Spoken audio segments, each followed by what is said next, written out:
y nos etiquetan a mí y a la sociedad organizadora. Ya, entonces, doctor JR-oficial, y de acá también van a compartirlo seguramente ya, o en el transcurso, la sociedad, ¿vale? Que estamos haciendo esta ponencia. Bien, chicos, vamos a empezar entonces. Me pidieron también, muchachos, que empecemos con esto. Me dijeron, quiero que empecemos con test de entrada y test de salida, para ver qué tanto mejoramos. Entonces, vamos con un pequeño test de entrada. A ver, la primera pregunta dice, del par de estructuras o sustancias, ¿cuál de ellas es incorrecta? A ver, chicos, vamos calentando. ¿Qué dicen?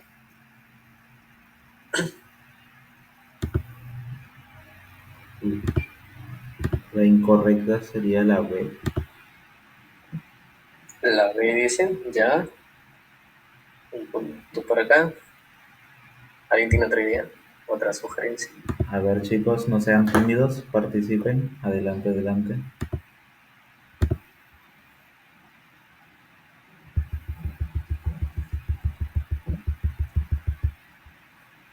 Podría ser la letra E.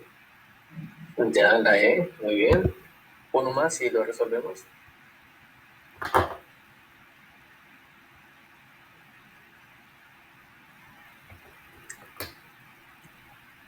Vamos, chicos, muchachos, participen.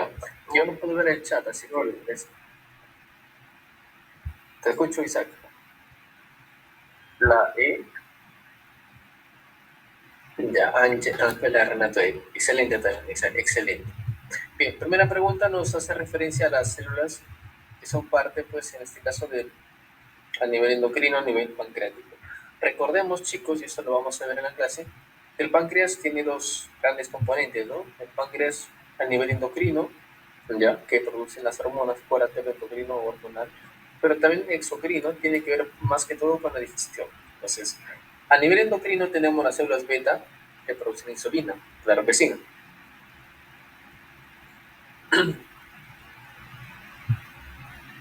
Ya, claro que sí. Más o menos en un 60%, 65% son células beta, esto es correcto. Las células delta producen la somatostatina, chicos, esto es correcto, esto es correcto. Las células delta producen la somatostatina. La somatostatina es una hormona inhibitoria, ¿vale? La inhibitoria por excelencia. Esta se va a encargar de inhibir tanto el glucagón como a la insulina. El glucagón es producido por las células alfa, esto es correcto. El glucagón más o menos, chicos, es el segundo grupo poblacional de células después de la insulina. Este es el segundo mayor.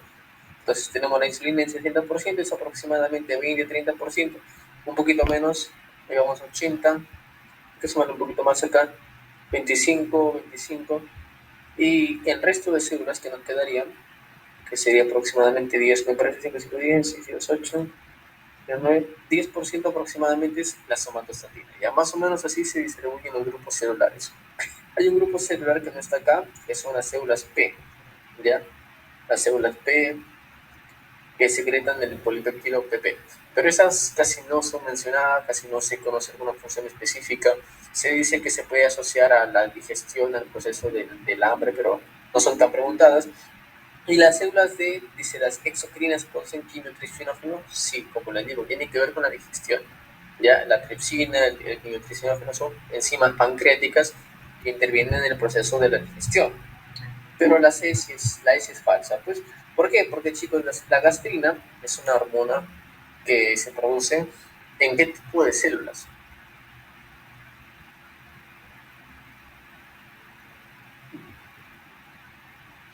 Se producen, chicos, en las células.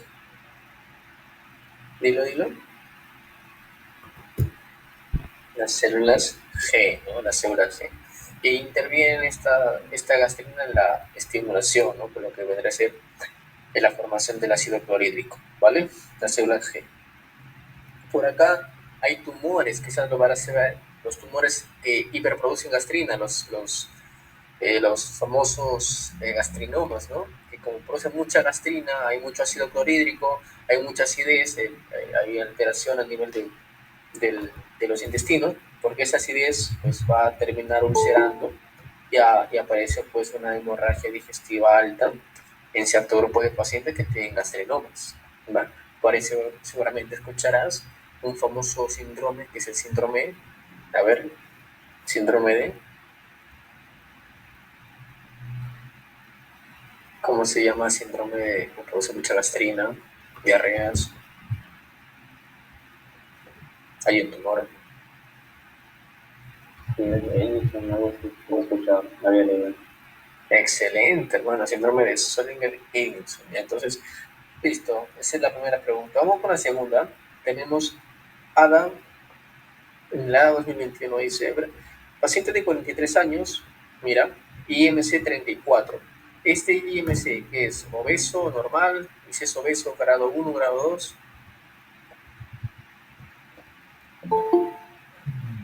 Ok, esto puede. Es un paciente en obesidad. ¿Alguien le pone un grado, chicos? Grado 1. Grado 1, grado 2. Eso es chico, muy importante aprenderse esto. Entonces, más o menos desde 18.4 hasta los 24.9, ya esto lo consideramos normal, ¿ya? De 25 a 29.9, este sería sobrepeso. Cuando ya pasamos, muchachos, los 30, ya empezamos a hablar de grado 1.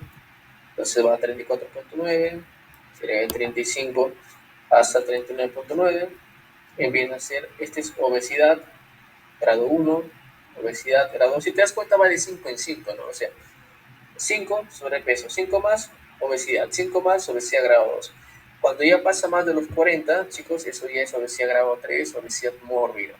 Y cuando pasan los 50, hay un nuevo término que se conoce como superobeso. Superobeso más de 30. Ese es algo, chicos, que que deben saber. Es algo que deben saber, chicos. De hecho, he mandado una encuesta por el grupo de WhatsApp oficial y entiendo que la mayoría está en cuarto año. Tercer y cuarto año está la mayoría de ustedes. Entonces, es normal pues, que estos conceptos quizás todavía no la hayan visto, pero ya hay que ir aprendiéndolo, ¿vale? Muy bien, entonces este paciente con obesidad acude por poliuria, polidipsia y pérdida de peso, ya que es muy común, chicos, es un síntoma muy común en pacientes que tienen diabetes, y que su examen de salud dice que se encuentra una glucosa de 190, ¿ya?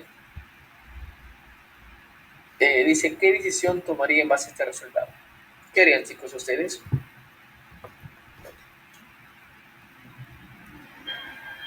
Diagnosticaría diabetes todo. ¿Ya? ¿Alguien lo diagnostica?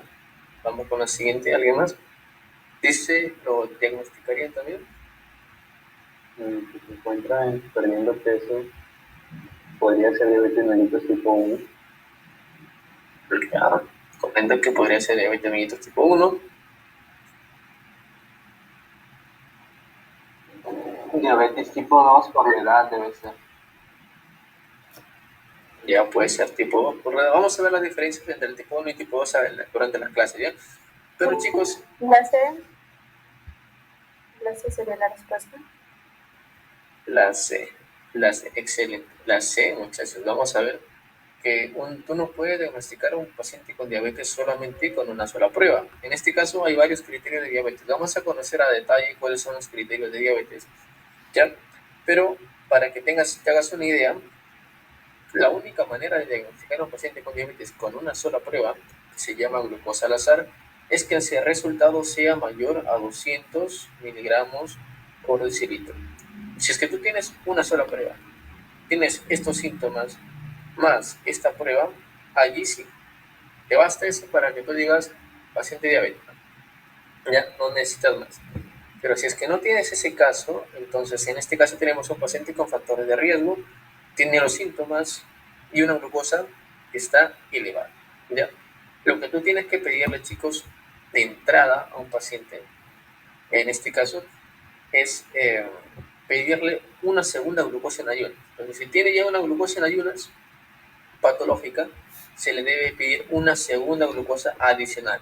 Ya, con 2 pruebas se podría diagnosticar diabetes, ¿ya? ¿Por qué sale patológica esta prueba? Porque si es que le hicieran una glucosa en ayunas inicial, lo patológico es que sea mayor o igual a 126. Entonces sí, está patológico. Pero solamente tenemos una prueba. Necesitamos al menos 2 pruebas patológicas para ya diagnosticar diabetes. ¿Ya? Entonces serían C. Doctor, tipo 1, tipo 2, eso lo dejo para el transcurso de la clase para ir resolviendo, ¿ya? Ir evaluando esas comparaciones. Vamos con la 3. Otra pregunta de fisiología dice, la insulina intensifica la entrada de la glucosa, ¿dónde?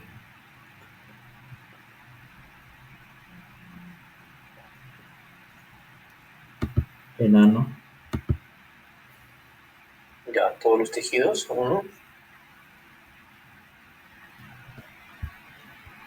Enano. Enano, allá, músculo estriado. Enano. Excelente, otro más ya, chicos, es la E, ¿ya? No puede ser todos los tejidos porque en la D dice en la corteza cerebral. A nivel neuronal, chicos, la insulina no influye mucho, no es que no tiene mucha importancia. La E va a ser la respuesta correcta. Vamos a recordar que a nivel de estos músculos aparece un transportador de glucosa, que lo preguntan. Hay 5 transportadores de glucosa. ¿Alguien recuerda cuál está en el músculo estriado? Group 4. El GLUT 4, ¿ya? Eso también, chicos, es pregunta de examen. Y vamos a ver acá la última pregunta. Dice, ¿cuál de los siguientes criterios es diagnóstico de diabetes mellitus según ADA?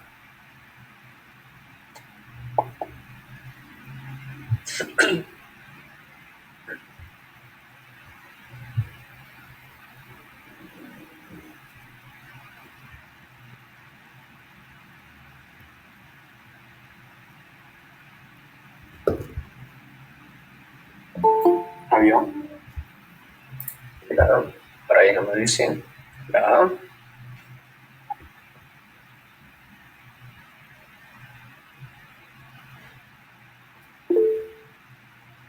Por ahí también Angelo me dice la A. Y la respuesta correcta, chicos, es la A. Vamos a conocer los criterios también de diabetes a lo largo de la clase, pero si quieren más o menos tener una idea, como les dije arriba, la glucosa en ayunas tiene que ser mayor o igual a 120, 26, no se olviden. La glucosa plasmática a las 2 horas tiene que ser mayor o igual a, sería mayor o igual a 200, ¿ya?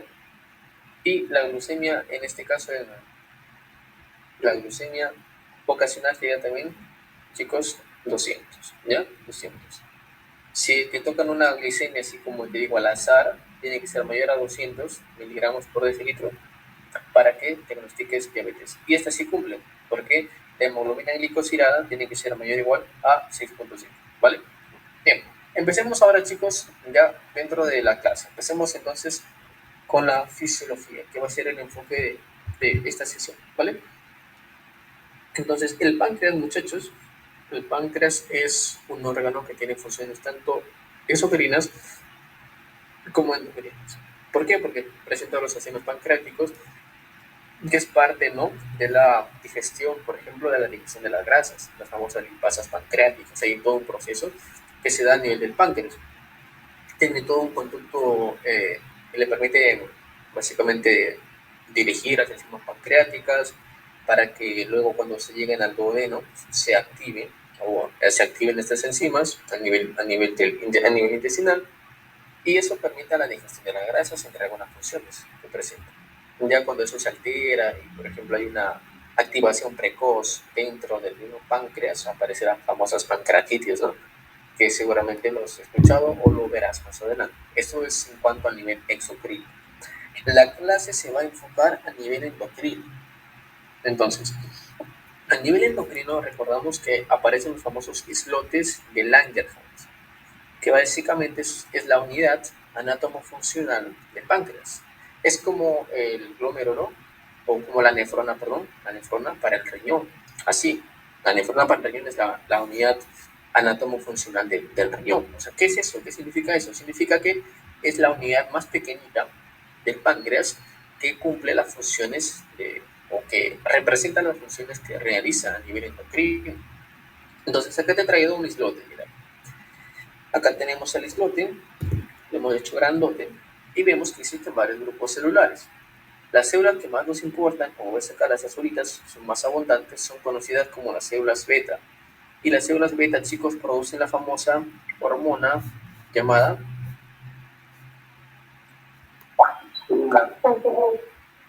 la insulina, ¿no? La insulina. Las células alfa van a producir el famoso glucagón. Por aquí, células delta. ¿Qué producen las células delta, chicos? Somatostatina. La somatostatina. Y por aquí las células PP, que producen el polipeptido pancreático, como te digo, son bastante escasas, ¿vale? 1%, quizás un poco menos, que tenían funciones más o menos, chicos, con el hambre, ¿ya? Con el hecho de hambre. No, tampoco es que sea tan importante dentro del hambre, pero por allí se relacionan, no son tan relevantes. Bien, entonces, estos son los 3 grupos hormonales. ¿Por qué es importante estos grupos, chicos? Porque nos van a permitir regular la glucosa, ¿ya? Entonces, la glucosa, imagínense que es como este muñequito, está en el centro. Entonces, para que la glucosa esté estable, tiene que haber un equilibrio tanto entre acá la insulina y entre el glucagón. Y ahorita me acabo de recordar.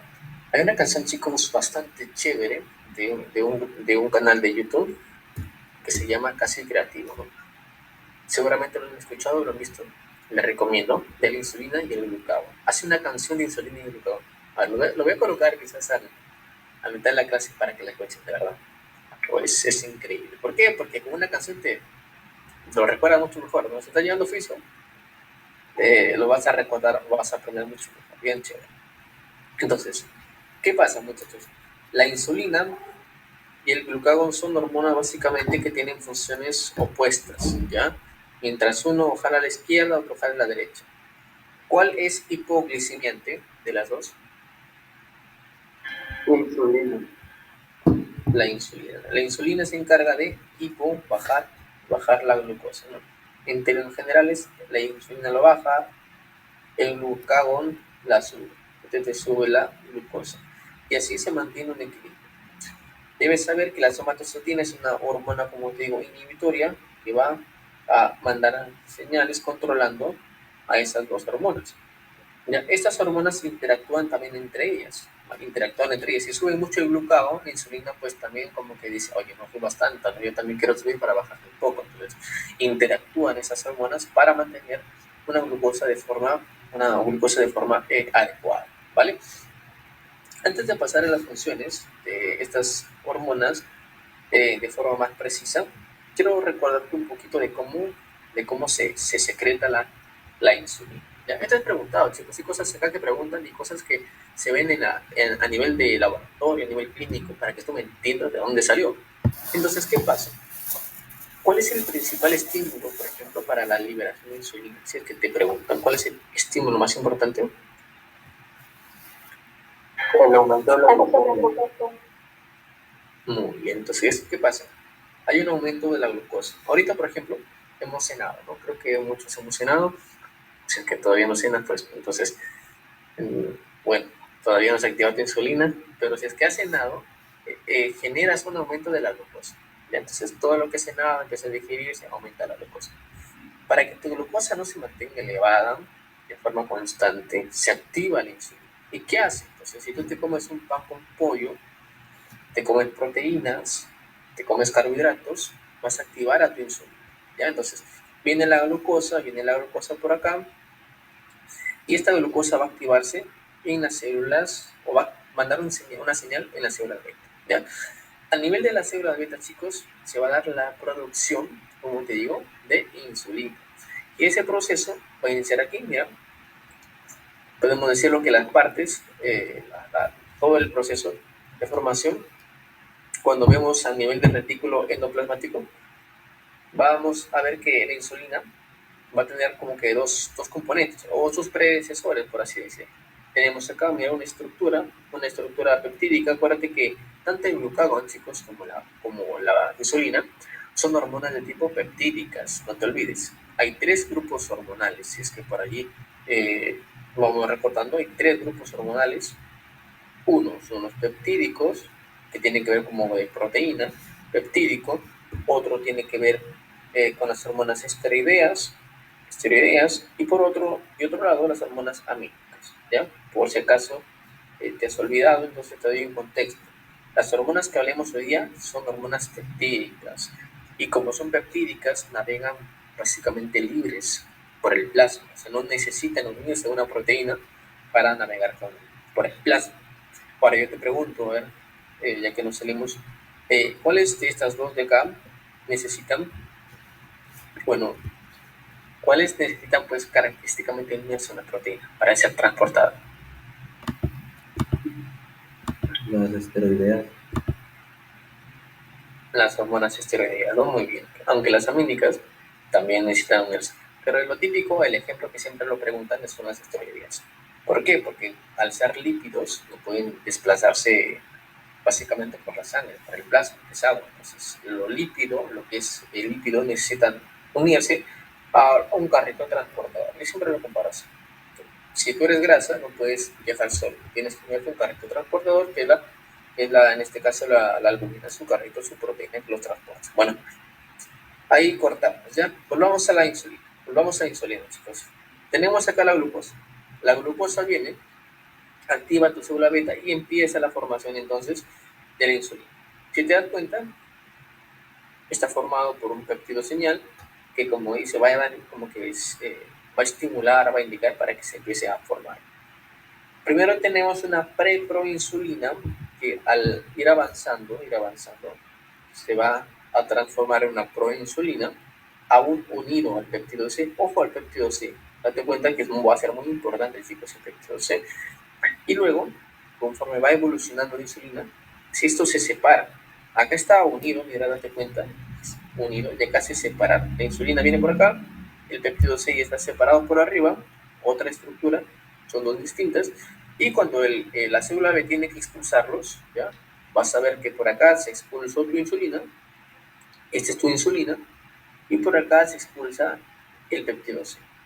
Y la proporción, chicos, y esto es muy importante para ciencias clínicas, para el laboratorio clínico, la proporción es 1:1. ¿Qué quiero decir con esto? Que por cada una insulina que genere, voy a generar ¿cuántos péptidos se creen? 1. Excelente. ¿Y por qué tengo que ver eso? ¿Por qué se me importa eso, chicos? Porque nosotros cuando queremos estudiar patologías que tengan que ver con la hiperproducción de insulina o la ausencia de producción de la insulina, como aparece en la diabetes mellitus tipo, ¿en qué tipo de diabetes no hay insulina? Nada. La 1. Por ejemplo, cuando tú quieras ver a un paciente con diabetes mellitus tipo 1 y quieras evaluar quizás que no hay nada de producción de insulina, tú no pides insulina, ojo, no se pide insulina, se pide, ¿qué crees que se pide? Péptido C. Péptido C. ¿Y por qué pedimos péptido C? Por dos razones. Primero, porque la producción es similar, es una forma indirecta de decir qué tanto se ha producido insulina. Ojo, hablamos de producir insulina, no de qué tanta insulina tenemos ahorita en el cuerpo. O sea, yo quiero saber cuánto he producido, ¿ya? En términos de producción. ¿Por qué, doctor? ¿Por qué me hace esa comparación medio extraña? O sea, no es igual la insulina que yo tengo que la que he producido. Y no es igual. ¿Por qué? Porque si es que yo soy un paciente diabético y me inyecto insulina, voy a aumentar mis niveles de insulina. Pero, ¿aumentarán los niveles de péptido C? No. No. No, porque yo te dije, el péptido C se equipara a la producción de insulina, porque se producen igual. Pero si es que por alguna razón yo me inyecto, lo que aumentaría pues serían mis niveles de insulina. Claro que sí, pero el péptido C pues se mantendría bajo, ¿vale? Bajo. Entonces, por eso es importante, chicos, entender estos conceptos. Se producen de forma similar, muy bien. Es una forma indirecta de medir la producción. Acá hazle una pequeña aclaración, ya, más que concentraciones es la producción de insulina. Ahí, hazle una pequeña corrección. Entonces va a estar aumentado, por ejemplo, en los insulinomas, que son tumores productores de insulina. Yo tuve la oportunidad de ver 2 casitos en la misma semana. Me gané la lotería. Muy, muy, muy raro ver insulinomas. Yo estaba en el Hospital Chico Regional de La Valleca, ¿ya? Será por 1 año, creo, o 2 años. Y llegan 2 pacientes. Y es típico, chicos, pacientes que de la nada se desmayan, se desploman. Se desploman, no encuentran una causa, no convulsionan, o sea, no hay una crisis epiléptica, no encuentran nada. pero se desploma la paciente. Esta paciente, pues, aparecen los síntomas por hipoglicemia, que son, por ejemplo, la ansiedad, son muy específicos al inicio, la ansiedad, el deseo imperioso de querer comer, por ejemplo. Temblores también. En casos siguientes puede aparecer también síntomas ya a nivel del sensorio, como que somnolencia, ¿no? Son síntomas de hipoglicemia. El detalle está que vienen así las pacientitas por cuadros de, digamos, síncope, si queremos llamarlo así, es decir, pierden la conciencia y luego la recuperan.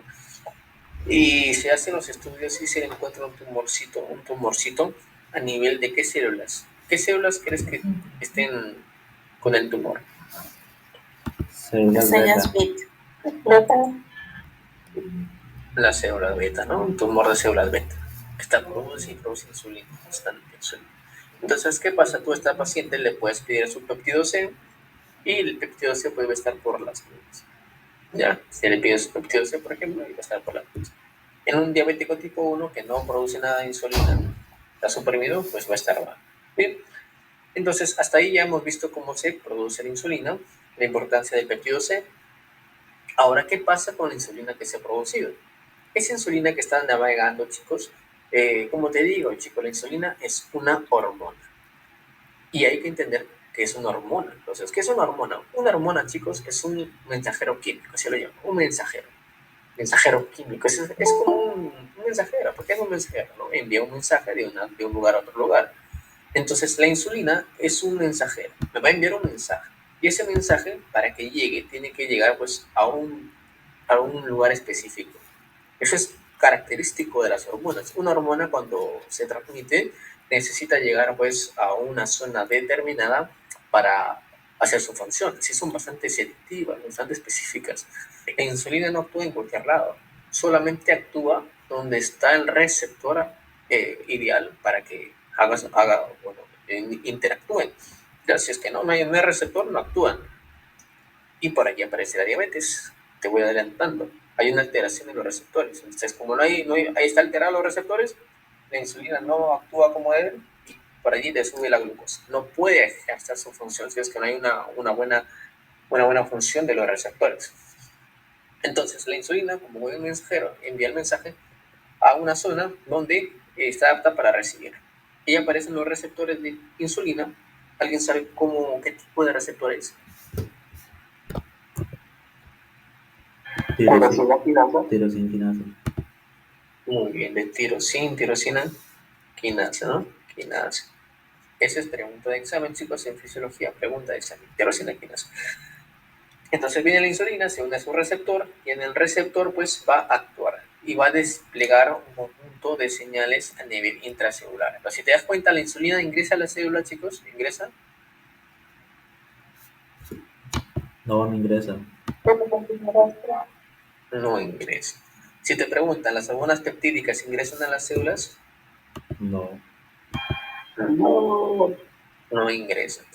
Las esteroideas, que no estudiamos ahora, esas sí ingresan a la célula. ¿Y por qué ingresan a la célula, chicos? Porque son lipídicas. ¿Y de qué está compuesta tu membrana celular? De lípidos. Esas son lípidos. Fosfolípidos. De lípidos, ¿no? Una capa fosfolipídica. Entonces, como es lípido con lípido, son amigos, pues, le dejan pasar. ¿Cómo que le hace? Como tú, ¿no? Cuando encuentras un amigo haciendo cola en la fila y es tu pata y te colas, así. Le encuentra, chuma, somos iguales, ya, lo dejo pasar. En cambio, cuando es distinta, no, tú no pasas. Lo deja en la puerta, ¿no? Que deja el mensaje y que se vaya, ¿no? Entonces viene la insulina a dejar su mensaje. Deja el mensaje y ahora sí, gracias al mensaje se generan ciertos cambios a nivel intracelular. Esos cambios van desde apoyar el crecimiento de la célula. ¿Por qué? Porque la insulina, chicos, es una hormona que sintetiza. Ya es una hormona, digamos, anabólica, podemos decirlo ya. Anabólica. Es decir, que crea. En cambio, el glucagón es lo contrario. Empieza a almacena y empieza a almacenar. Entonces, ¿qué hace? Va limpiando todo el exceso de azúcar y lo almacena, ¿no? Entonces está creando algo más grande. Por eso es anabólica. El glucagón hace lo contrario. Entonces, ¿qué hace? Crecimiento celular, sintetiza proteínas y el glucógeno sintetiza el glucógeno, chicos, es una reserva de glucosa. Entonces, si lo sintetiza el glucógeno, lo reserva la glucosa y lo transporta. Ahí acá aparece el famoso GLUT4. Entonces, ese transportador de GLUT4 viene a la superficie y permite que la glucosa ingrese. Y eso sucede gracias a la insulina. O sea, la insulina permite que la célula o estimula que este transportador se exprese. Significa que, ojo, imagínate que acá, que no hay insulina. Si es que no hay insulina, chicos, este transportador también se va a ver afectado y por lo tanto la glucosa que está afuera de la célula, entonces, chicos, no va a ingresar, ¿no? Entonces, al no ingresar, pues se mantiene en el plasma y tiende a acumularse. Si se acumula, aumenta y tenemos hiperglicemia, ¿no? Lo que tenemos en pacientes diabéticos, hiperglicemia. Bien, más o menos ya has visto cómo puede pasar lo que viene a ser la diabetes. Vamos rápidamente entonces a entender las funciones principales de estas dos hormonas. Y acá, chicos, salen varias preguntas. Esto lo preguntan en ciencias básicas, también preguntan por allí, es una de las preguntas que puede venir también a nivel de salud o dentro de ciencias básicas que puede llegar a unir, porque son dos, la diabetes es una patología bastante común en nuestro medio. Entonces tenemos por acá la insulina y por acá el glucagón. Ya, entonces, lo primero que tienes que aprender, ¿cuál es el estímulo más importante? Hablamos de todos estos. La glicemia. El aumento de la glicemia, el primerito. Pero también, chicos, el consumo de proteínas, por ejemplo, que generan aminoácidos, o el consumo de ácidos grasos también pueden elevar. Pero el más importante, si te preguntan, es la glicemia, el aumento. En cambio, chicos, el estímulo del glucagón es la caída de la glucosa. Y entonces, claro, pues porque si el glucagón lo que hace es subirte la glucosa, el cuerpo es inteligente, ¿no? ¿Cuándo yo me activaría si soy glucagón? Lo que yo quiero es subir la glucosa. Me activo cuando está baja o cuando está alta, ¿no? Entonces el cuerpo piensa, pues si es que yo soy glucagón y me activo cuando está alta, pues lo voy a elevar más, entonces no tiene sentido. Hay que activarme cuando me falta. Entonces cuando me falta, activo glucagón. Cuando tengo mucha glucosa, activo insulina. Y por ahí te pueden llegar a confundir. Por ejemplo, te dicen cuál es el estímulo de la producción de glucagón, te dicen el estímulo es te preguntan por el estímulo, te dicen hiperglicemia. Ojo, hiperglicemia. ¿Es correcto? ¿Es falso?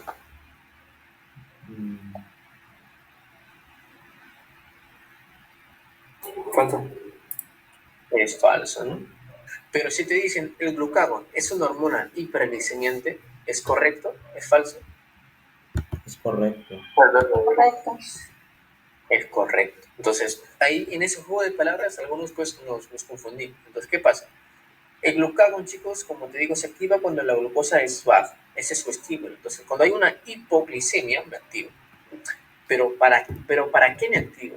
Para subir la glucosa. Entonces, tengo un efecto hiperglicemiante. Entonces, el glucagón tiene un efecto hiperglicemiante porque va a aumentar la glucosa por diversos medios. Entonces, como te dije, hay algo, chicos, en la célula, a nivel pancreático, a nivel del hígado, ¿ya?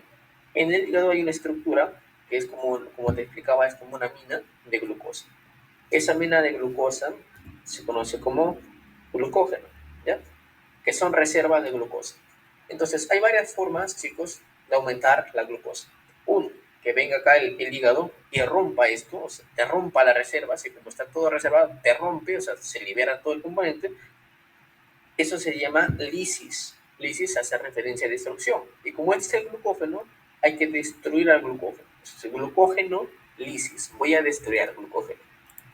Bien, doctor, así. Entonces, eso significa que libera glucosa.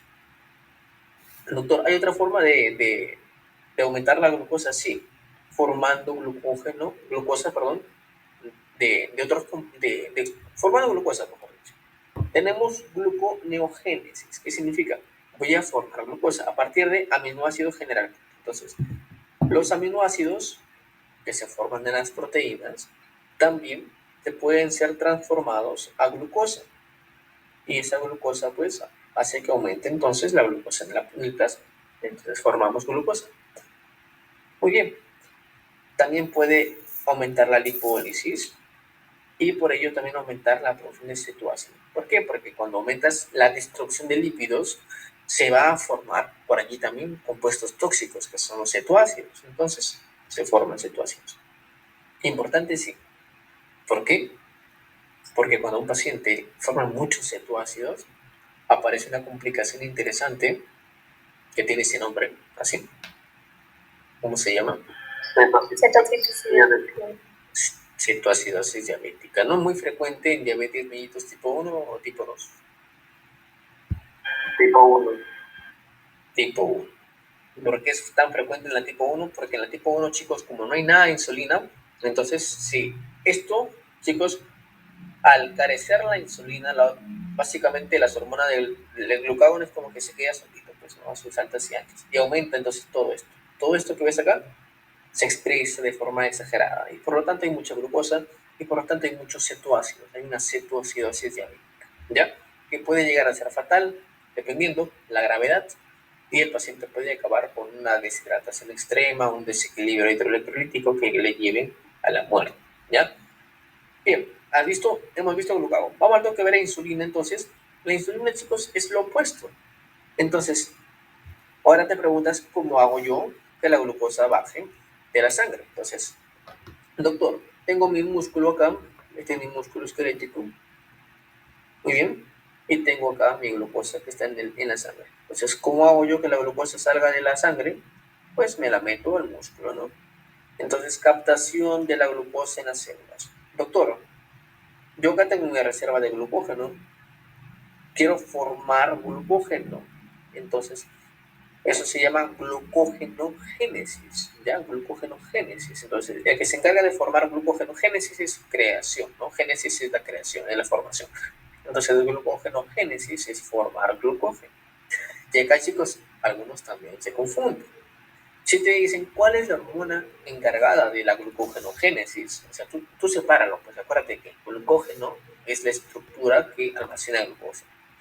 Entonces, ¿quién es la que se encarga de almacenar glucosa? El insulina. Pero si te dicen, ¿quién es el que se encarga de la gluconeogénesis? O sea, te colocan glucogénesis y gluconeogénesis. Entonces, glucogenogénesis y la otra, y gluconeogénesis, que te confundan. ¿Por qué? Porque ya hablamos que gluconeogénesis con neogénesis es para glucagón. En cambio, glucogenogénesis es para insulina. No quiero que se confundan. Ya, no quiero que se confundan. ¿Ya? Y si hay alguna duda, por ahí coméntelo en el chat. Doctor, otra vez me lo que coméntelo en el chat. No hay ningún roche. Ya todos estamos para aprender. ¿Eh? Todos estamos para aprender. Yo aprendo de ustedes. Ustedes aprenden de lo que hablamos durante la clase, lo que interactuamos también con los muchachos. Todos aquí estamos para aprender. Nadie es dueño absoluto del conocimiento. Y bien, otro, doctor, va a disminuir la glucogenólisis. Si te das cuenta, hace lo opuesto al glucagón. Mientras el glucagón aumenta, esta evita que se destruya. Entonces, no destruimos glucógeno, ya que esto es lo que te dije, ¿no? Y también limita la gluconeogénesis. ¿Se entiende, no? Entonces, tampoco producimos glucosa a partir de aminoácidos. Estas dos funciones del glucagón son opuestas. Date cuenta. Aumentamos la síntesis de proteínas. Muy bien, queremos aumentar síntesis, doctor. Claro que sí. Formamos músculo, por ejemplo. Importante, ¿no? En cambio, el otro, el glucagón, hacia lo opuesto, doctor. ¿Y por qué me rompe proteínas? Puede ser el de abajo. Este me rompe las proteínas porque esas proteínas rotas, es decir, digámoslo así, van a servir de base para formar más glucosa. Entonces, ¿qué pasa? Si es que te falta tanta glucosa, imagínate, tú no comes una semana, tus músculos pueden verse afectados. Por eso es que en cuanto a la deficiencia nutricional, chicos, los pacientes empiezan a bajar de peso, ¿no? Baja la grasa, ¿no? Pero a la larga también puede bajar el contenido muscular por una desnutrición grave, porque el músculo tiene aminoácidos, tiene proteínas. Entonces, al no tener glucosa, nada, en una desnutrición severa, el músculo también se empieza a destruir para formar aminoácidos. Y doctor, ¿para qué yo quiero aminoácidos? Porque tú sabes que a partir de los aminoácidos, gracias al glucagón, se empiezan a formar glucosa. ¿Ven? ¿Te das cuenta? Entonces ahora ya entiendes tú por qué un paciente empieza a bajar de peso, ¿no? Cuando no consume glucosa, ¿no? Si es que tú disminuyes, por ejemplo, la ingesta de azúcar, glucosa, vas a empezar a consumir, vas a destruir los lípidos, ¿no? Por eso es que cuando tú quieres bajar de peso, se empiezan a disminuir el consumo de lípidos y a la larga, pues, esto de las proteínas. Dígame, Isaac, hermano, te escucho. Buenas noches, doctor. ¿Sí se me escucha? Sí, hermano, se escucha. Ya. Bueno, lo que pasa es que yo tengo un compañero, ¿no? Bueno, lo conozco y menciona, ¿no? Que no consume, por así decirlo, carbohidratos, o que es arroz, papa o cosas así, ¿no? Pero no es diabético, ¿no? Digamos, es su estilo de vida, por así decirlo, no carbohidratos. Ya. Mi pregunta iba, por así decirlo, ¿qué consecuencias tendría bueno, en este caso, el no consumo de carbohidratos? Ya que después de todos los carbohidratos vendrían a ser la fuente para la glucosa. Después de todo, la glucosa aquí en Estados es importante. Ya, muy bien. No sé si... Bueno, existen diversos tipos de dietas en cuanto a la, ¿cómo se llama? En general. Pero el detalle está en exactamente qué es lo que no consume, pues. Porque los carbohidratos están de muchas formas, ¿no? No solamente en el arroz, no solamente por ejemplo, carbohidratos en todo tipo del pan, no sé, en camotes, en yuca, entonces todo eso. Suponiendo que no consuma nada de carbohidratos, ninguno del tipo de las presentaciones, pues los carbohidratos, si es que vamos por el aporte calórico, te aportan, pues, ¿cuántas kilocalorías, chicos? 4, 9, como un o cuatro. 4 kilocalorías, ¿no? Uno puede adquirir kilocalorías de diversas maneras, ¿no? Pero si es que ingiere, digamos, muy pocos carbohidratos, pero así, eh, pues va a necesitar alguna manera reponerlo con la ingesta de otros componentes, pero me parece así raro de que no quiera absolutamente nada de carbohidratos. Un poquito raro. Y es delgado, ¿cómo es su contextura? Bueno, normal en realidad, ¿no? Porque, o sea, así conversábamos, ¿no? Y su desayuno son sus 3 huevos fritos, su chuleta, su queso y su café. Y, bueno, él así comenta, ¿no? Que generalmente no come carbohidratos, pan, esas cosas. Claro. Pero ahí, por ejemplo, hay que ver qué tanto no come carbohidratos en general, como te digo. Pero también, como ves, las kilocalorías o las calorías, pues no solamente se aporta por carbohidratos, los lípidos, como él consume lípidos dentro del huevo, dentro del queso, ¿no? Tiene lípidos y proteínas. También da aporte calórico. ¿Ya? Y estos también. Quizás podría ser que tu cuerpo compensa con la gluconeogénesis, quizás para aumentar bueno, en este caso, la glucosa en sangre, quizás. Claro, posiblemente por las proteínas, ¿no? Como las proteínas también son para la formación apoyan parte en la formación de la glucosa, de las proteínas que consumen la dieta. Es interesante revisar, ¿no? Sería interesante revisar más a profundidad. Bien, chicos, pero ¿qué pasaría entonces si es que en ese caso, imagínate que no consuma nada y no lo reponga, entonces ahí empezaría a utilizar ya pues sus reservas básicas? La grasa del cuerpo, las proteínas de su cuerpo, y por eso es que bajaría de peso, no perdería masa muscular en el caso de no reponer. Pero con una buena dieta, pues supongo que variedades. De verdad que no estoy tan al tanto de la nutrición así tan específica, pero sería bonito revisar, ¿no? Eso es en la próxima ponencia. Nos puedes comentar, hermano, revisarlo y yo también por ahí puedo revisarlo y comentar quizás por ahí. Pero qué interesante, interesante. Voy a anotarlo. Me ha parecido curioso. Sobre la nutrición. Ya. Bien, vamos a continuar entonces. ¿Cuál es el efecto final de estas proteínas? Tenemos acá, mira, si la insulina al final lo que hace es bajarte la glucosa, notoriamente, y baja los aminoácidos. ¿Por qué el doctor baja los aminoácidos? Porque los usa, ¿no? Los usa para formar en este caso el músculo. Baja los ácidos grasos. Básicamente lo baja entre comillas porque no lo rompe. Entonces, como va a formar la formación de la grasita, las almacena, por eso es que baja en la sangre. Lo mismo pasa con los cetoácidos. Como hay menos ácido graso, menos cetoácidos, etc. El glucagón hace lo opuesto, ¿vale? Como vamos en tiempo, subir así sea. Otra pregunta, Jean-Pierre. Sí, doctor, buenas noches. Doctor, tenía una consulta sobre la diapositiva anterior, y era por qué la subida de los aminoácidos estimulaba tanto la insulina como el glucagón. Ya. Bueno, los aminoácidos en sí, como te digo, se comparten. Es que lo que pasa es como igual a la somatostatina. La somatostatina inhibe a los dos sin ninguna forma específica. Los principales estímulos para ambos son los primeros.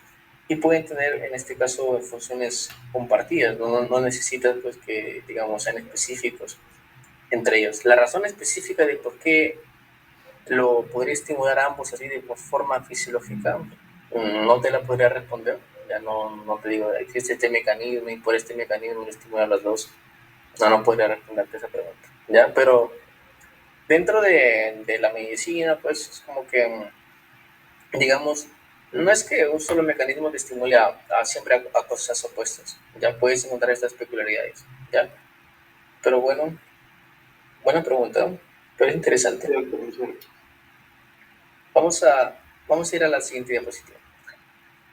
Bien, chicos, ahora sí, vamos a la fisiopatología de la diabetes. ¿Ya? La diabetes es una enfermedad metabólica crónica que tiene niveles elevados, pues en este caso de glucosa en sangre. A ver si me provoca la pantalla. Un segundito. ¿Ya? Se conoce, pues, que es importante en la salud pública. ¿Por qué, chicos? Porque causa ceguera. Dentro de las complicaciones crónicas, causa ceguera, causa retinopatía diabética. Retinopatía diabética. La retinopatía diabética se da cuando uno no se controla y a largo plazo pues hay una afectación microvascular, ¿no? Esta es una afectación de vasos pequeños, microvascular. Esta afectación microvascular también se repite a nivel renal y puede generarse falla renal crónica. Primera causa de falla renal crónica terminal, chicos, es la diabetes. También puede generar amputación no traumática como complicación del famoso pie diabético. El pie diabético es la suma de dos cosas principalmente, que tiene que ver con la disminución de la sensibilidad en la zona, más un aumento o una disminución de la inmunidad. También podríamos decirle que tiene que ver con una disminución de la perfusión. Doctor, ¿por qué? Porque tiene varias complicaciones la diabetes, chicos, pero entre ellas afecta la función nerviosa, la transmisión del impulso, daña al nervio, entonces como el nervio se ve dañado, ya no siente el paciente dolor de forma como nosotros.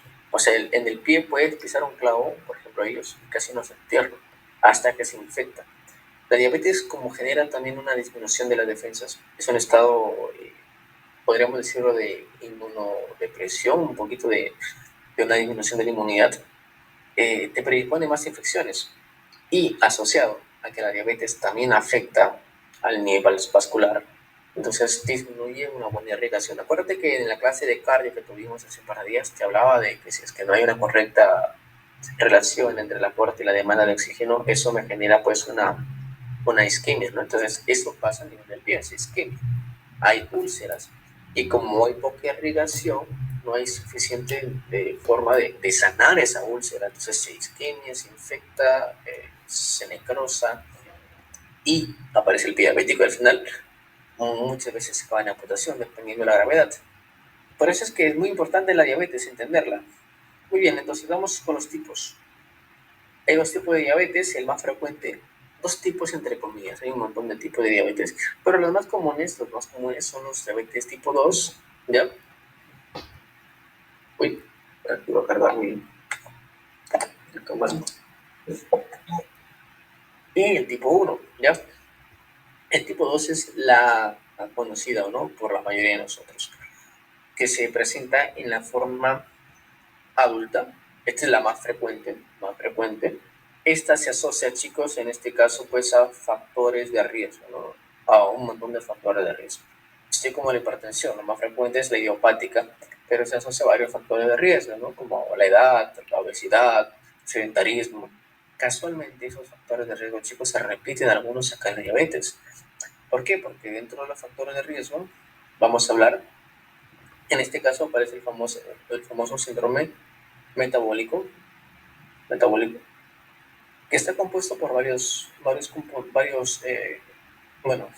componentes, varias estructuras que tienen que ver con la obesidad. Por ejemplo, la obesidad, la hipertensión, el hecho de tener elevado las hormonas, una alteración, mejor dicho, de las hormonas, elevado el LDL, bajo el HDL. Esto es dislipidemia presente dentro del síndrome metabólico. También tiene que ver, por ejemplo, en las últimas diapositivas vamos a ver un poquito de esto. La obesidad, el índice de cintura. Tú te has medido la cintura, ¿no? La chica más que todo le gusta medirse la cintura. Se mide la cintura de los pacientes como un indicador de obesidad también para catalogar un síndrome metabólico. ¿De? De ahí creo que me estoy olvidando uno más. A ver, obesidad, hipertensión, LDL. ¿Alguien se acuerda? Me estoy olvidando de uno más. La glucosa, ¿no? Creo que me estoy olvidando de la glucosa. ¿Sí? La glucosa elevada. Bien. Entonces, estos factores de riesgo, chicos, se asocian a la diabetes tipo 2. ¿Ya? Diabetes tipo 2. ¿Qué pasa? ¿Cómo es que yo desarrollo diabetes tipo 2? Vamos a ver rápidamente por aquí. Entonces, estos factores de riesgo llevan a que yo tenga resistencia a la insulina. ¿Pero qué pasa? Yo soy obeso, tengo antecedentes familiares, tengo SOP, un montón de cosas me llevan a la resistencia a la insulina. Doctor, ¿pero qué es eso? ¿Qué es resistencia a la insulina? Mira, imagínate que la glucosa es como estas bolitas que ves arriba y la insulina es como una llave. ¿Ya? Entonces, si es que yo tengo la insulina, tengo la llave para ingresar a mi célula, abrir una compuerta y que la glucosa ingrese, ¿no?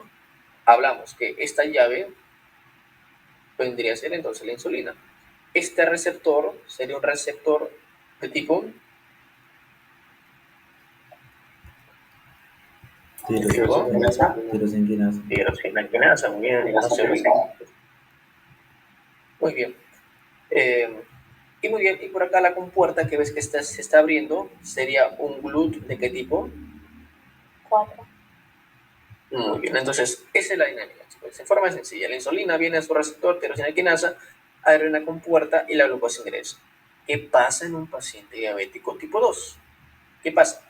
Doctor, todos los factores de riesgo mencionados hace que la glucosa empiece a aumentar. Empieza a aumentar en el plasma. Entonces, al aumentar en el plasma, sucede que, vamos por acá nuevamente, aumenta en el plasma, sucede que el cuerpo dice, bueno, yo como páncreas, el que produce la insulina es el páncreas, tengo que chambear más, ya, tengo que chambear más para tratar de meter ese exceso de glucosa. Ya, entonces, hay un montón de glucosas acá, un montón de glucosas. El páncreas empieza a chambear más. Y no solamente pasa eso, ojo, también pasa de que como hay muchas glucosas, la célula es inteligente, dice, a ver, tengo demasiada glucosa, yo no necesito todo, quiero lo que necesito yo. O sea, si es que hay mucho, yo no voy a aceptar todo. Entonces, ¿qué pasa? Si es que esta glucosa tenía, ponte, 8 transportadores de GLUT para que ingrese, ahora yo lo reduzco a 4 nomás. Así, ¿entiendes? Igual, con receptores. A nivel del receptor, si yo tenía 8 receptores, ahora lo reduzco a 4.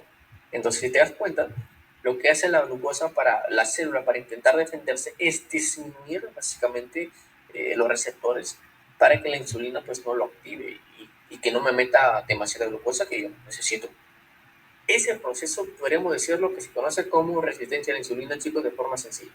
O sea, la célula genera como que cierta aversión a la insulina ya no hace el mismo efecto, hay una disminución de los receptores justo porque hay demasiada glucosa y yo no quiero que me metan tanta glucosa, entonces la célula se defiende, así lamentablemente se defiende así, y por lo tanto la insulina pues dice, bueno, ¿qué dice el páncreas? ¿No? El páncreas empieza a batallar, el páncreas estaba, acá está el páncreas, digamos, está, ponlo que está así abriendo la boca. ¿Ya? Entonces, ¿qué dice el páncreas?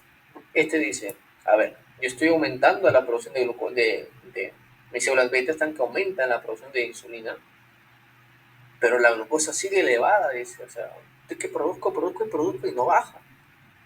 Entonces, chambea más, chambea. El cerebro le dice, bueno, para mí mi glucosa en la sangre sigue elevada, chambea más. Entonces aumenta más y más y más y más. ¿Para qué creo que estamos ya? Entonces, ¿qué pasa? En ese que chambea más, chicos, se produce una hiperinsulinemia inicial, ¿ya? ¿Qué pasa? El páncreas chambea mucho, aumenta la insulina. Y eso hace que al inicio compense la glucosa elevada. Entonces, ¿qué dice? Este páncreas chambea más y logra meter la glucosa. Entonces, nosotros la metimos nuevamente. Sin embargo, el páncreas no va a estar trabajando así como esclavo para siempre, ¿no? Entonces, poco a poco el páncreas empieza a fallar.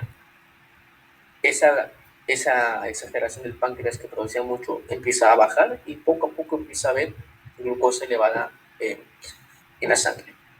El páncreas llega a un punto de que dice, hasta aquí nomás, ya no voy. El páncreas deja de funcionar adecuadamente, baja la función de las células beta y por lo tanto, ahora sí, como el páncreas ya no puede, o lo intentó, ya no pudo, ahora recién desarrollas una diabetes tipo 2. O sea, si te das cuenta, para que tengas diabetes, tuvo primero que haber una compensación inicial, como en todos los conceptos. La glucosa estaba elevada, tu páncreas produce más, llega un punto donde tu páncreas ya no da más, ya no doy para más, ya no puedo producir más y cae la función. Al final, ¿qué pasa? Tiene resistencia a la insulina porque tu célula generó resistencia, generó ese mecanismo de no aceptar mucha insulina. Te ganaste que tu páncreas ya no funciona. O sea, aparte de que tiene resistencia a la insulina, ya no produces insulina como deberías. Bajó. Y para rematar todavía, tu páncreas, tu hígado produce más glucosa. Entonces, todos estos mecanismos, chicos, producen mucha glucosa y por lo tanto el paciente desarrolla su diabetes tipo 2. ¿Ya? Es un conjunto, si te das cuenta, es un conjunto de factores que mantienen la diabetes en general.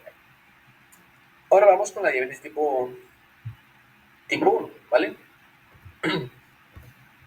Entonces, esto sí lo hablamos, inmunoresistencia para tipo 2 y baja la actividad metabólica de la insulina o hay una hipofunción de la vida. Vamos con la tipo 1. En la tipo 1, chicos, hay una destrucción de las células. Acá se destruye. Por lo tanto, acá no hay insulina, hay una deficiencia. Y generalmente se presenta, chicos, en jóvenes. Ojo, esto es casual, esto es como que así a grandes rasgos, porque últimamente hay adolescentes que ya están haciendo diabetes tipo 2. O sea, ¿cómo ha llegado a los malos hábitos, chicos, de salud? Antes se veía solamente en adultos, ahora hasta niños ya tienen acantosis médicas porque son niños gorditos. Yo he visto cuando roté por en endocrino pediatría, así niños ¿sabes? Con, con resistencia a insulina, con síndrome metabólico. Incluso vi una pacientita niña, creo que 12, 13 años, bueno, adolescente, pero con, con, con diabetes interesante, ¿no? Y era una tipo 2, paradójicamente. Bueno, pero para el examen siempre te colocan niño tipo 1, adulto tipo 2. Pero en la vida real como que eso ya no es tan así. ¿Qué pasa en el tipo 1? Bien, hay un conjunto de factores, chicos, ya sea ambientales, ya sea genéticos. Siempre en este tipo de inmunidad, siempre se postula eso. O sea, el ambiente, sumado a alguna predisposición, interactúan de una manera que no se conoce a ciencia cierta y generan que haya una activación de tu sistema inmunológico. Esa activación genera ciertos anticuerpos que empiezan a atacar para que lo tengamos en cuenta. Muy bien. Vamos acabando ya la clase, creo que esta es la última diapositiva. Y sí, chicos, esta es la última diapositiva. Entonces, el enfoque, como les dije, de esta sesión ha sido un enfoque de ciencias básicas, como se habrán podido dar cuenta, ¿no? Un enfoque para recordar fisiología, para ver fisiopatología. Pero para llegar a la parte del diagnóstico y finalizar con esto del diagnóstico, vamos a ver entonces algunos criterios para diagnosticar primero el síndrome metabólico y para diagnosticar diabetes. Doctor, ¿por qué hablamos del síndrome metabólico? O sea, ¿por qué hablar del síndrome metabólico? Porque si el que tú tienes síndrome metabólico, aumenta el riesgo para desarrollar diabetes. Ojo con eso. Entonces, ¿cuáles son los componentes del síndrome metabólico? 1. La obesidad atómica. Entonces, esto se mide, chicos, con el perímetro de cintura que te estaba hablando. 102 en varones, 88 en mujeres. Mayor a esto, chicos, es un criterio.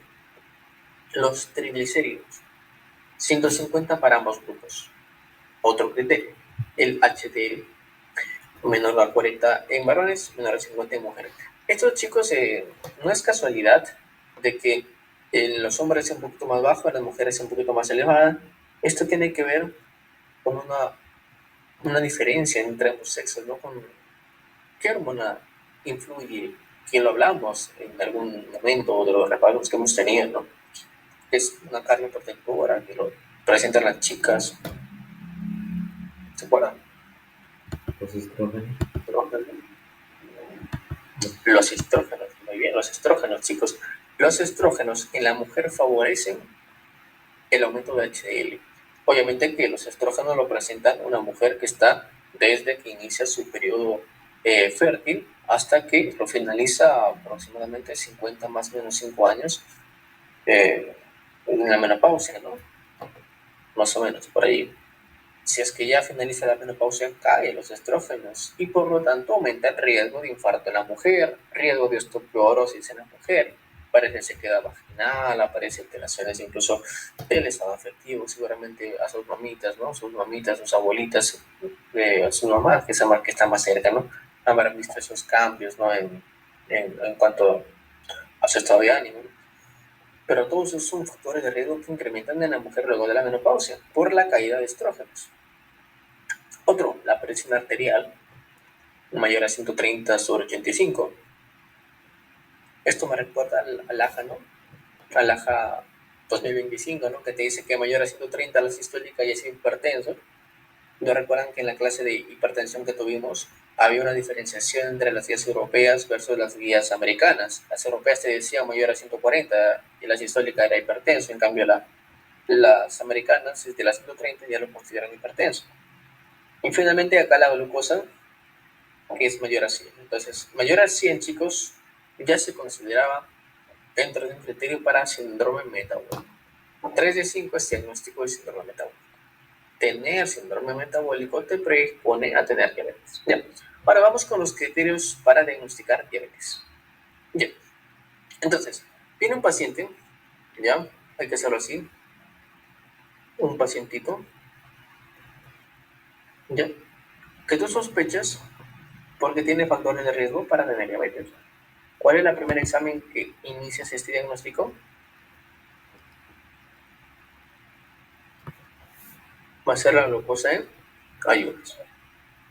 Ahora, esta glucosa en ayunas puede salir, digamos así, normal, o puede salir alterada.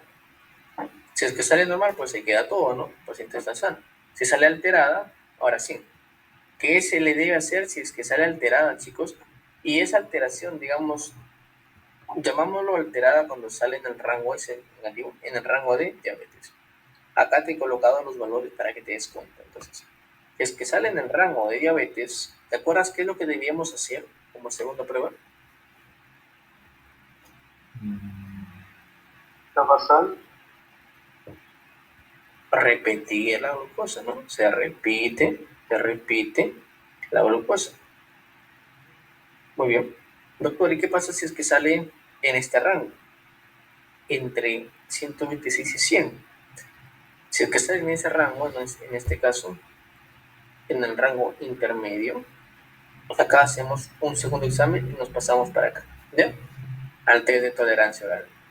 Entonces, primero tu glucosa en ayunas, si es que sale bien, pues el paciente está sano. Si es que sale mayor a 126, sale patológico, repetimos la glucosa. Ahora sí, repetimos. Puede pasar tres cosas: que el paciente esté sano, que el paciente salga pues nuevamente en un rango de como que prediabetes intermedio, o que el paciente pues nuevamente salga alterado.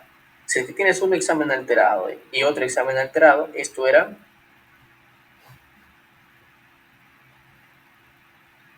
diabetes, ¿ya?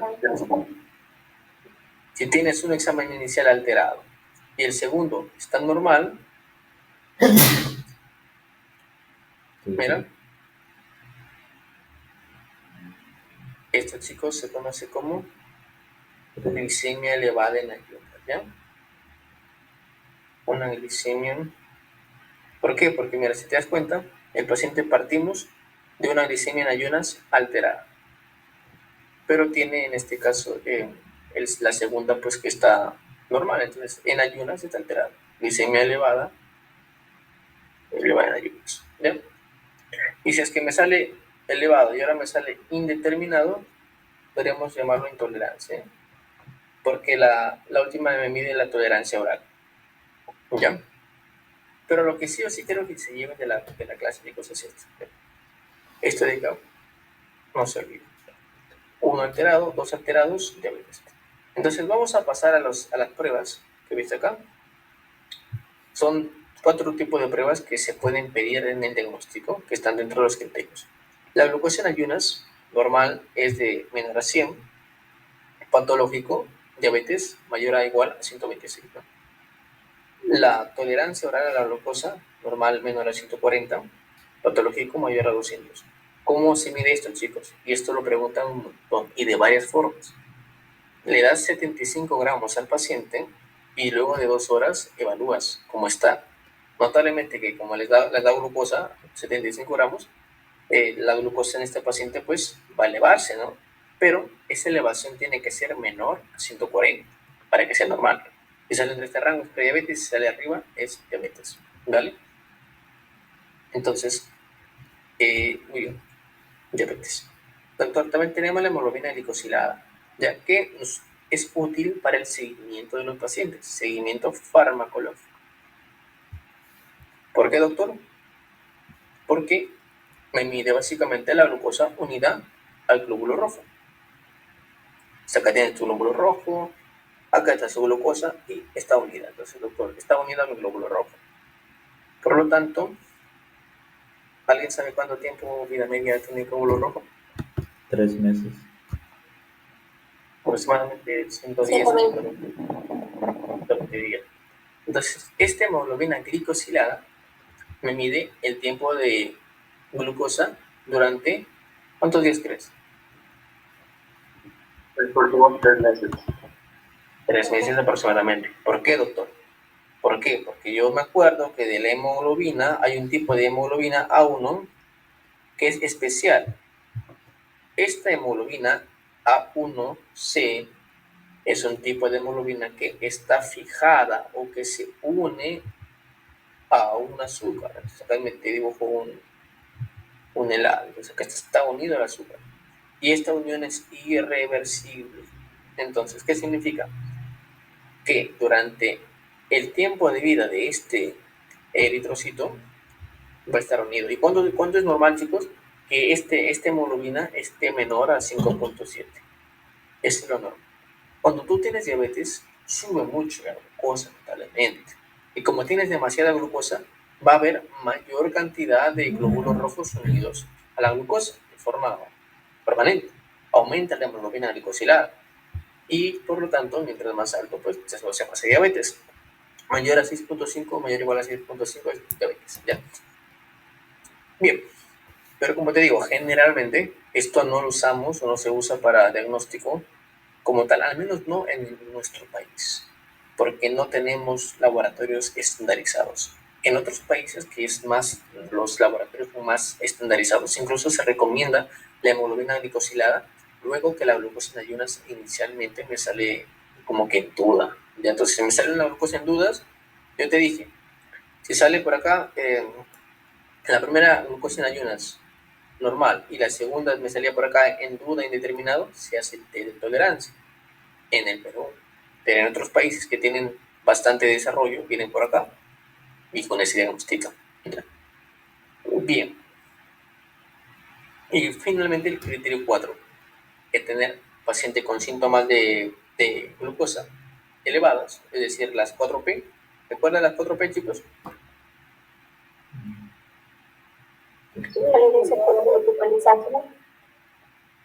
Te falta una.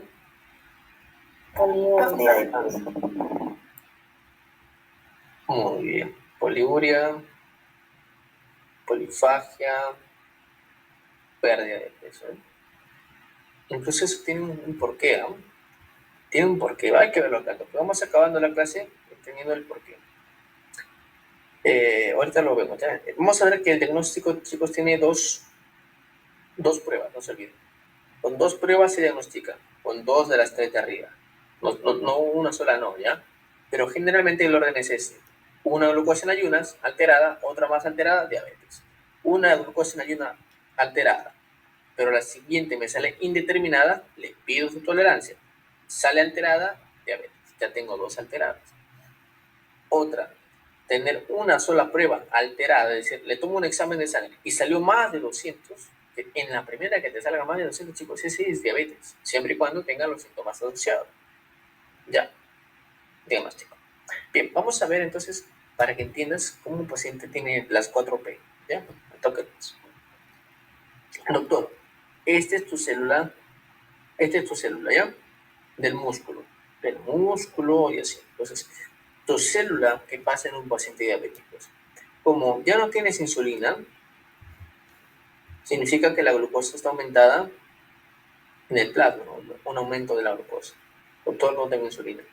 Pero ¿qué pasa? La glucosa queda acá. Acá está la glucosa. ¿Tu célula tiene glucosa? No. Tu célula que está por acá, que está con ganas de meterle azúcar, no tiene glucosa. ¿Por qué, doctor? Porque ¿te acuerdas que su receptor de tu célula estaba alterado al inicio y no quería meter glucosa y toda esa vaina? Y ahorita que la insulina ya se dejó de producir, ya no funciona tu insulina, hay resistencia, significa que tu célula va a empezar a entrar en un proceso de que, doctor, tengo hambre. Entonces tu célula dice, necesito glucosa, tengo hambre, dice tu célula, está de hambre tu célula.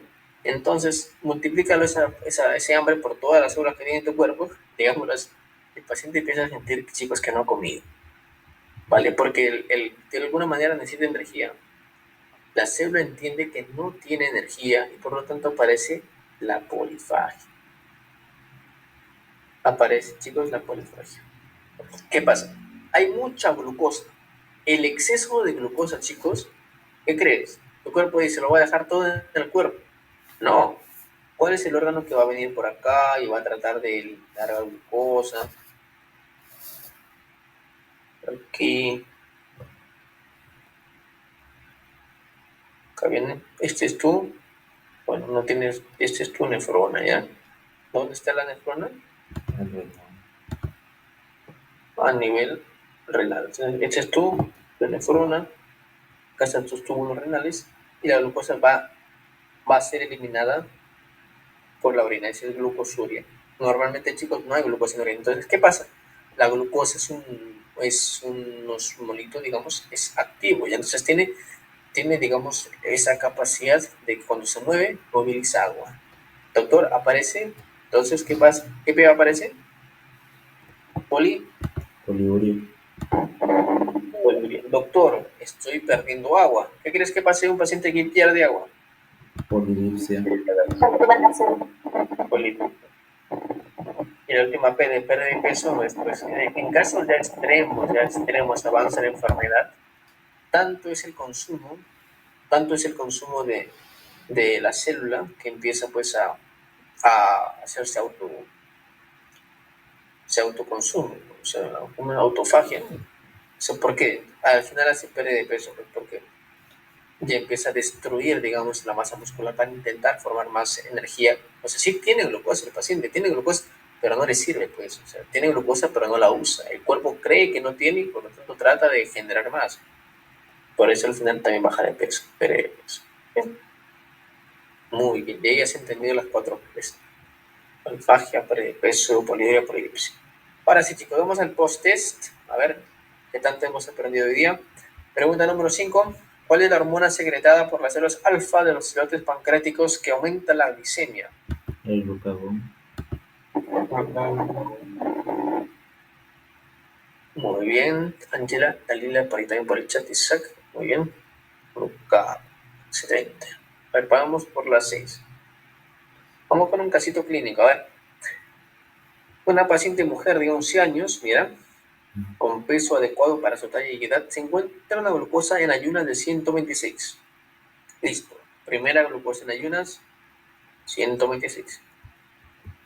Y una glucosa plasmática de 215 a las 2 horas. O sea, le han hecho otra prueba más, que es la glucosa a las 2 horas. Y sale 215 con 75 gramos de glucosa anhidasa.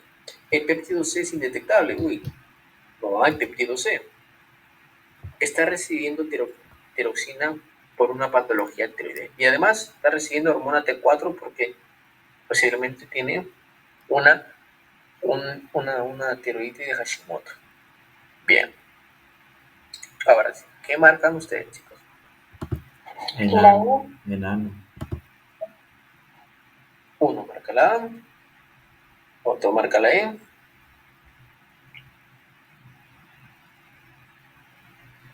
Enano. Dale la E.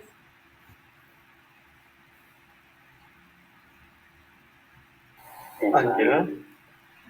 La E, muy bien. La respuesta correcta, chicos, es la E. Muy bien. ¿Por qué? Para empezar, sí tiene diabetes, porque tenemos una primera prueba patológica, tenemos una glucosa que también hicieron patológica, 2 pruebas patológicas, diabetes. En rango de diabetes, notablemente, acuérdense que mayor a 126 en ayunas es patológico y mayor a 200 a las 2 horas es patológico. Acuérdense también que se lo hizo con 75 gramos. De acá varios caemos, ¿ya? Yo he caído en algún momento. Si es que te hacen 25 miligramos, eso ya no es la prueba. Si es que le hubieran hecho esta prueba con 75 miligramos, la prueba carecería de valor. Y la respuesta hubiera sido la C. Pero se está haciendo con 75 gramos de glucosa anhidra. Y lo segundo que tienes que darte cuenta es que en este caso, pues, el péptido C es indetectable. No se produce péptido C o está muy bajo. Entonces, ¿cuál era la enfermedad donde no se produce insulina? Porque acuérdate que el péptido C se asocia a producción de insulina, ¿no? Y era la diabetes tipo 1, ¿verdad? ¿Te acuerdas? Sí. Y a otro dato más para colmo que te dan es que te dice que tiene una patología tiroidea y está recibiendo tiroxina. Entonces, una enfermedad autoinmune, chicos, se asocia siempre, bueno, no siempre, sino muchas veces, digamos, ¿no?, a otras patologías autoinmunes. Si tú ves un paciente que le diagnosticas algo autoinmune, no sé, una tiroides de Hashimoto, una enfermedad de Graves, etcétera, etcétera, etcétera, lupus, no sé, búscale que no tenga algo más. Porque cuando el cuerpo se bloquea y empieza a atacarse a sí mismo, ¿no?, autoinmune, por allí no voy a ser que otro órgano también se esté atacando. Entonces, eso pasa. Acá, si te das cuenta, ya tiene diabetes tipo 1, es autoinmune, y tiene tiroides de Hashimoto, que también es autoinmune. Bien, vamos con la 7 y acabamos. Paciente con síntomas clásicos de hiperglicemia y una glucosa actual de 210. ¿Cuál es la conducta diagnóstica más adecuada? La B.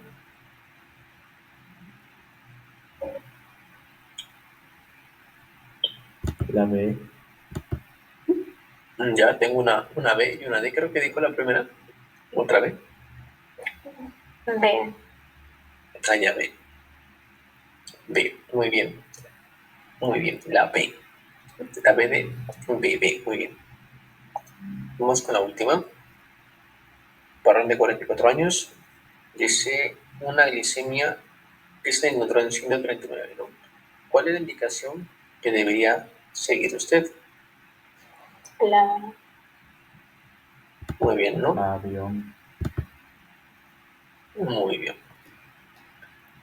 Muy bien, chicos, entonces estamos mejor en el test de salida que en el de entrada. Significa que hemos aprendido algo. Acuérdense que en el grupo de repasos tenemos repasos semanales. Por ahora son semanales. Se acercan algunas postulaciones. Quizás la semana que viene sí va a haber un repaso. La semana siguiente también. Pero quizás por allí, luego de esas 2 semanas, cortemos por algunas semanas los repasos. Ya, por alguna postulación que tengo por allí.